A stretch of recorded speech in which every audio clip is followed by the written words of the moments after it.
have said that the white race is doomed and that they are a race of devils. Do you make any distinction? Are there any good white people? For example, suppose I were to ask you whom you think is the best white man. Is there any such thing?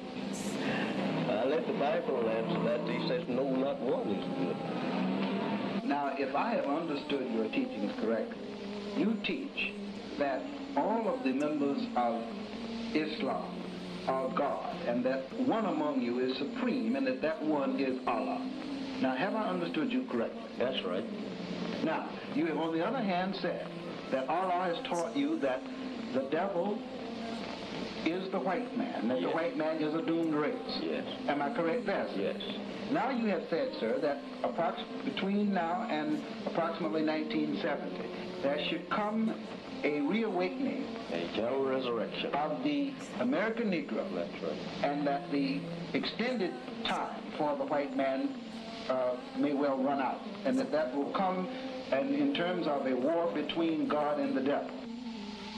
This coming destruction of the white man, will there be any bloodshed involved in this, or will it be a complete mental thing?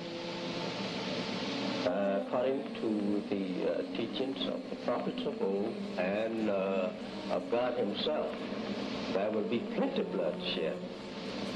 Plenty of it. Have you ever been accused, sir, of preaching hate? Yes. Do you think you are preaching hate? No. What are you preaching, sir?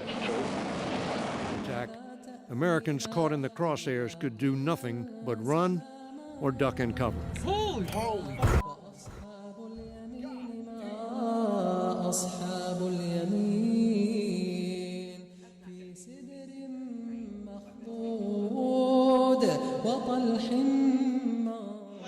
And the plan was to kill Fatima and Ali, Hassan and Hussein and their whole family, to eliminate them so that they could just take over. And this is how come you have the Sunni sect of Muslims saying that the first Khalifa is rightfully Abu Bakr, when the history of Islam and i.s.l.a.m of the Quran makes it very clear that the rightful successor should be Shia.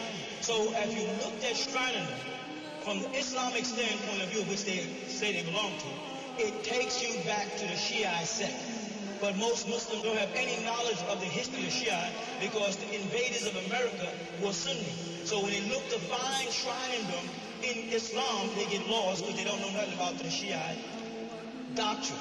The Shiite migration, this is where Egypt comes in. The Shiite migration is when Fatima and them will be in massacre, because Fatima died 6 months after her father, who died in the year 632, because they tried to kill her. Ali and his sons were killed. Well, Ali's two sons, Hassan and Hussein, was killed. Hussein died in birth. And then they migrated. His name was Yaqub, the son, migrated. They made it out of Arabia, all the way up to Hijaz, being chased by the Abbasides, all the way up into Qahira, called Cairo. And there they built a mosque. The university that I attended, Al-Azhar in Cairo, is where Fatima's family stopped, and Yaqub and them. Yaqub had like buku sons.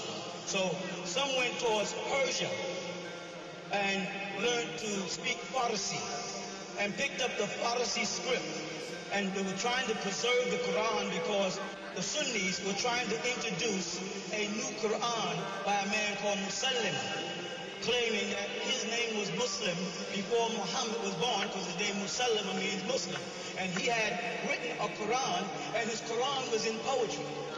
So they had to declare in Muhammad's Quran that poetry is forbidden. But by the time Muhammad passed and they had started killing all the men who had remembered the Quran, the Qur'an they called them, they had to go from memory, the same thing like the rabbis had to do. They had to go from memory after they came out of Babylon. So the original Quran was lost except for what you memorized. You follow? And so certain surahs of the Quran, surah, were forgotten. Certain ones identified with how Muhammad was really a Christian because of who he was taught by. So they threw those away like the Nicene Council. And they had to borrow certain surah from i.s.l.a.m, but that meant what? They had to kill i.s.l.a.m.